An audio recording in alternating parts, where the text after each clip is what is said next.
নমস্কার বন্ধুরা, লাকি শ্রেষ্ঠ ব্লগে আপনাদেরকে স্বাগত। আজ আমি রান্না করতে যাচ্ছি দেশি মুরগির পাতলা ঝোল।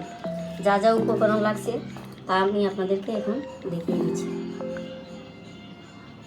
প্রথমেই লাগছে দেশি মুরগির মাংস, সাথে আমি দিয়ে দিব পরিমাণ মতো 1 চামচ মরিচের গুঁড়া, 1 চামচ জিরার গুঁড়া, 1 চামচ হলুদের গুঁড়া, 1 চামচ ধনিয়ার গুঁড়া, বেটে রাখা পেঁয়াজ ও পরিমাণ মতো লবণ,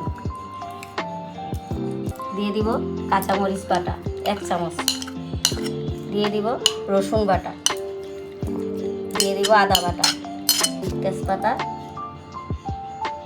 ও সরিষার তেল,